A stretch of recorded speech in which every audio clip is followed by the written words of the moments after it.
ఓం మహాగణాధిపతయే నమః. ఓం గురుభ్యో నమః. ఓం శ్రీమాత్రే నమః.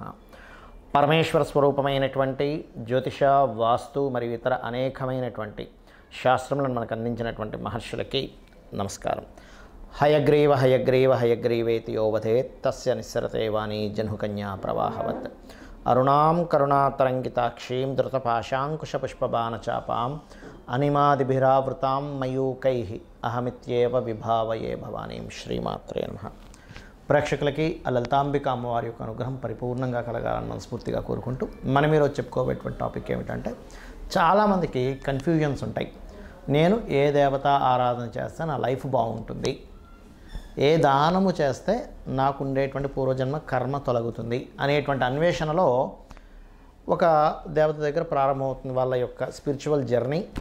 అలా ప్రారంభమై ఉదాహరణకి ఒక వెంకటేశ్వర స్వామిని చేస్తున్నారు అనుకోండి పూజ, ఇంకోరెవరో చెప్తారు నేను ఆంజనేయ స్వామి చేసిన చాలా వచ్చింది అంటే వెంకటేశ్వర స్వామితో పాటు ఆంజనేయ స్వామి, దాని తర్వాత ఇంకో దేవతా స్వరూపం అమ్మవారు, దాని తర్వాత ఇంకో స్వరూపం అలా పెరిగిపోతాయి.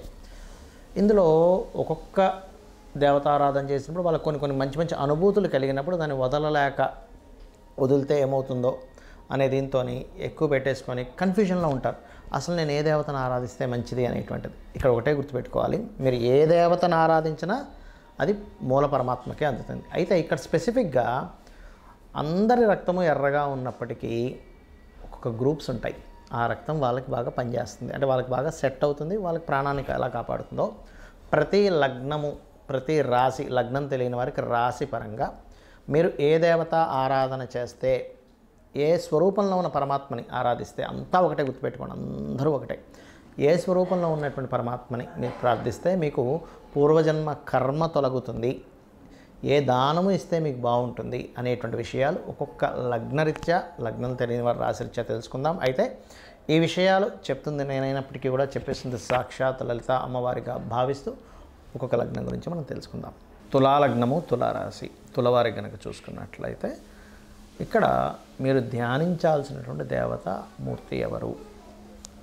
సకల దేవతలను ధ్యానించవచ్చు, సకల దేవతల్ని పూజించవచ్చు, అందులో ఎటువంటి సందేహం లేదు.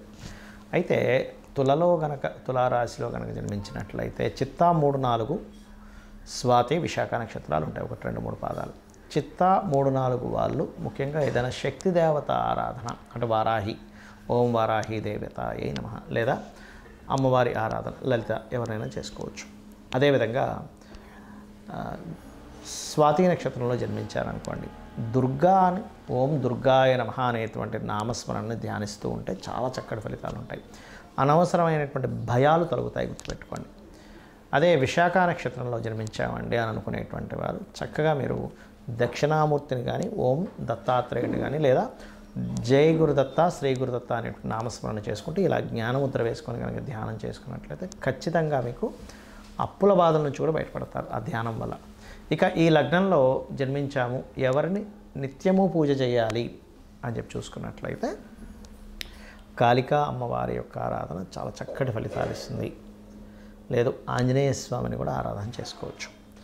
పంచమ స్థానంలో మీకు ఉదాహరణకి మీ లగ్నం నుంచి కుంభరాశిలో ఏదైనా గ్రహం ఉందనుకోండి, ఆ గ్రహానికి లేదా ఆ గ్రహ అధిష్టాన దేవత ఎవరెవరు అనేటువంటిది ఒక్కొక్క దాని గురించి నేను వీడియో ఎండింగ్లో చెప్తాను, అక్కడ వినండి తెలుస్తుంది. ఒకవేళ పంచమంలో ఎక్కువ గ్రహాలు ఉంటాయి, ఆ గ్రహాలు కూడా చేసుకున్నట్లయితే మీకు మరింత అనుష్ఠాన శక్తి పెరుగుతుంది. అలాగే మనకి పుణ్యం ఎంత అవసరమో పాపము తొలగడం కూడా అంతే అవసరం.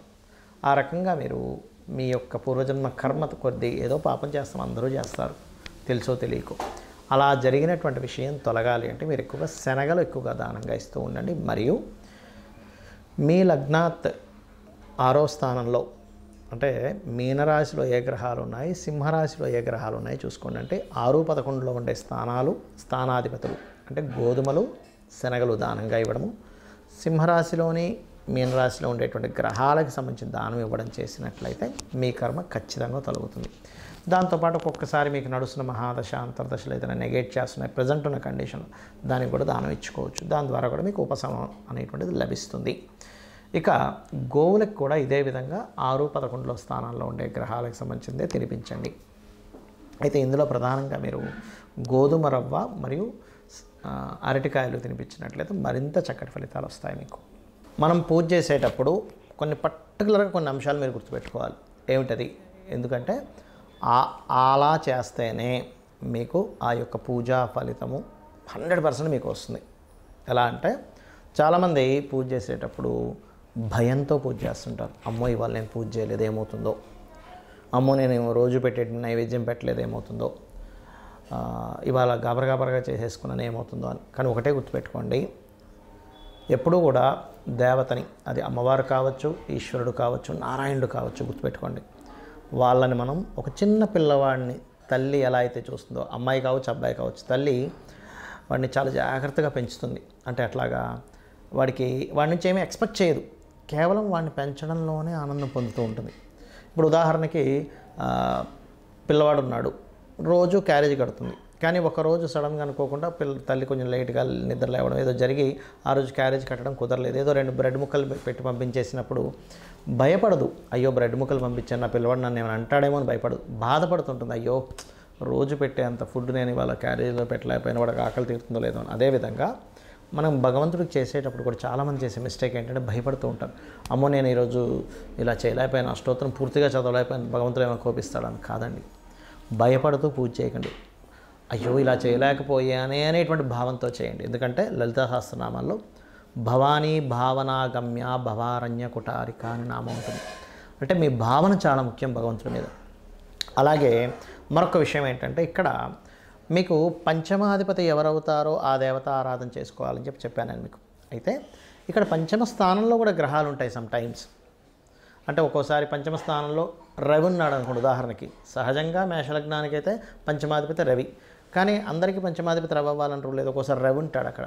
రవి ఉన్నప్పుడు ఆ ఉన్న గ్రహానికి ఎక్కువ ప్రాధాన్యత ఇవ్వండి. అంటే సూర్య ఆరాధన చేయడం, లేదు చంద్రుడు ఉన్నాడు అప్పుడు రాజరాజేశ్వరి అమ్మవారి ఆరాధన చేయడం, లేదండి కుజుడు ఉన్నాడు అప్పుడు స్కందుని ఆరాధన కానీ, నరసింహస్వామి ఆరాధన కానీ, ఆంజనేయ స్వామి ఆరాధన కానీ చేయండి. లేదండి బుధగ్రహం ఉందండి మాకు అక్కడ, అయితే ఇక్కడ ఉన్న గ్రహం ఎలా ఉంది, బాగా పాపకత్తిరిలో ఉండి లేకపోతే ఎక్కువ పాపగ్రహాలతో ఇంకొంచెం తీవ్రంగా చేయాలని అర్థం. సౌమ్య గ్రహాలతో ఉంటే సౌమ్యంగా సరిపోతుంది. తీవ్రంగా చేయడం అంటే ఏమిటి అంటే ఇంకాస్త కఠినంగా, అంటే ఇంకొంచెం హోమాలు చేయడం కానీ తర్పణాలు చేయడం కానీ కాస్త ఎక్కువగా చేయాలి. బుధగ్రహం ఉంది నారాయణుని విష్ణువుని, గురుగ్రహం ఉన్నది అక్కడ పంచమంలో, అప్పుడేంటి మీరు ఆ యొక్క దత్తాత్రేయుని ఆరాధించడము, దక్షిణామూర్తి ఆరాధన చేయాలి.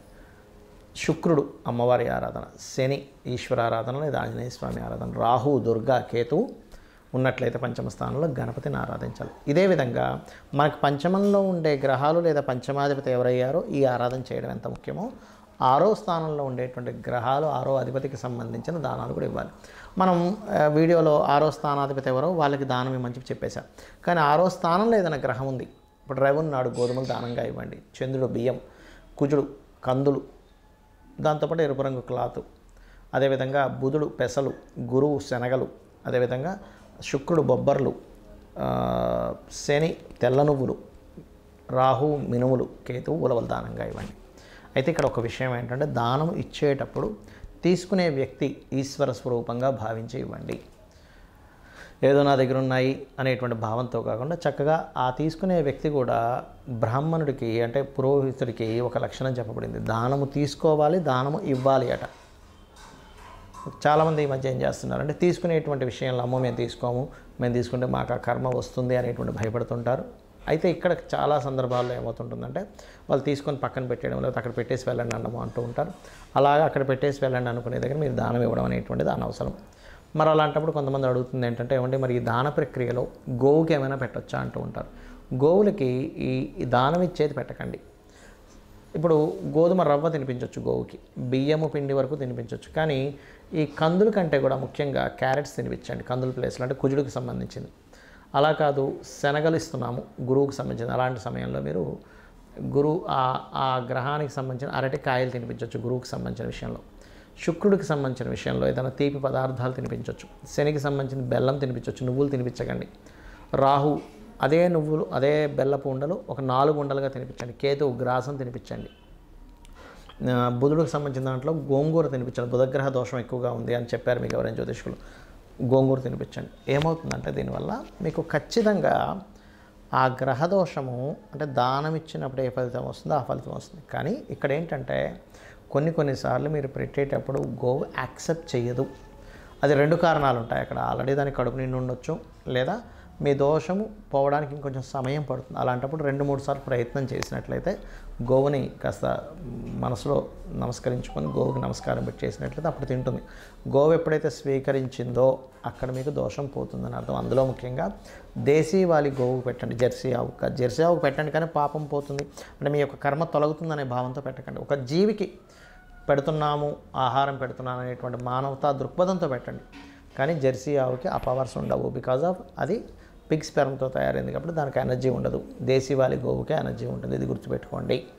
ఇక మీరు ముఖ్యంగా నేను ఇప్పుడు చెప్పినటువంటిది ఏదైతే ఉంటుందో దానాలు, మీకు పాపగ్రహాల 6వ స్థానంలో ఎక్కువగా ఉన్నప్పుడు కనీసం ఫస్ట్ ఒక 7 వారాలు ఇచ్చేసి ఎవ్రీ 3 మంత్స్కి ఒకసారి ఇస్తుండండి దానం. అదేవిధంగా దేవతారాధన మాత్రం నిత్యము చేయండి. ఏమండి మాకు సమయం లేదు, నిత్యము దేవతారాధన చేసుకునేంత సమయం లేదంటే ఆ దేవత నామాన్ని కనీసం స్మరించుకుంటూ ఉండండి. కొంతమందికి సమయం ఉండదు, కొంతమంది పిల్లలు ఉంటారు, చదువుకునేది ఉంటుంది, కొంతమందికి పొద్దున్న వెళ్ళిపోతే ఎప్పుడో రాత్రి రావాల్సి వస్తూ ఉంటుంది. వాళ్ళ వర్క్స్ అలా ఉంటాయి. అంత మాత్రం చేత వాళ్ళేదో విపరీతంగా సంపాదిస్తారని కూడా ఉండదు. కానీ మనసులో చేసుకునే సమయం ఉంటుంది మీకు. మనసులో ఇప్పుడు ఉదాహరణకి ఓం నమో నారాయణాయ, ఓం శ్రీమాత్రే నమః అనుకుంటూ ఉండండి. ఖచ్చితంగా మిమ్మల్ని ఆ దేవత రక్షిస్తుంది. శ్రీమాత్రే నమః.